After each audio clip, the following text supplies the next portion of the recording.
Assalamualaikum warahmatullahi wabarakatuh. Kami dari kelompok 3 akan menampilkan video edukasi tentang sejarah ejaan bahasa Indonesia. Selamat menyaksikan. Pose with the fans. Pose with the pose with the pose pose with the fans. Pose with the pose with the pose pose with the fans. Pose with the fans. Pose with the fans.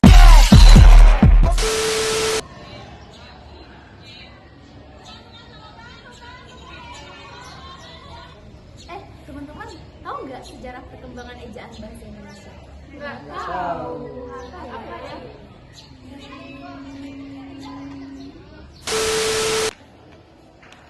Jadi, teman-teman, sejarah ejaan itu ada 7. Yang pertama, ejaan Van Ophusen. Ejaan Van Ophusen ini berasal dari bahasa Melayu menggunakan huruf Latin yang ditetapkan pada tahun 1901 yang dirancang oleh Van Ophusen dengan bantuan dari Engku Nawawi dan Muhammad Faiz. Yang kedua, ejaan Sewandi. Ejaan ini ditetapkan pada tahun 1947 yang dikenal sebagai ejaan Republik. Ejaan ini bertujuan untuk menyederhanakan ejaan para menteri, pendidikan, pengajaran, dan kebudayaan. Yang ketiga, ejaan pembaharuan.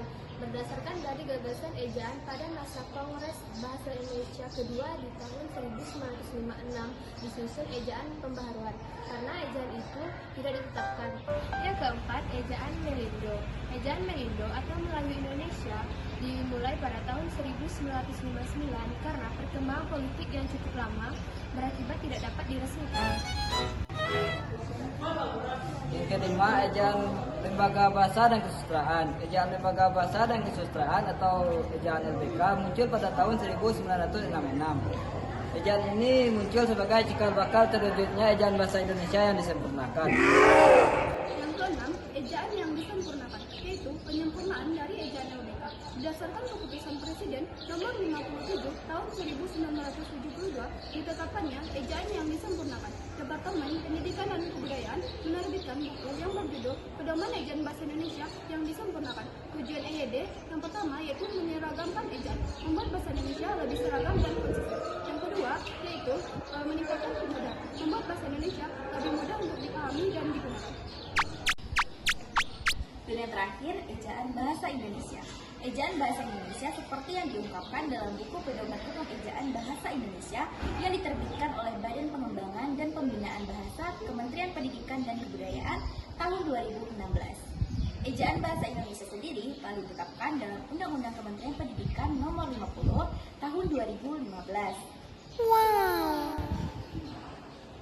Pada tahun 2016, berdasarkan keputusan Menteri Pendidikan dan Kebudayaan, Dr. Anies Baswedan, bahwa Pedoman Umum Ejaan Bahasa Indonesia yang telah disempurnakan diganti menjadi nama Pedoman Umum Ejaan Bahasa Indonesia yang disempurnakan dan disusun oleh Pusat Pengembangan dan Perlindungan Badan Pengembangan dan Pembinaan Bahasa.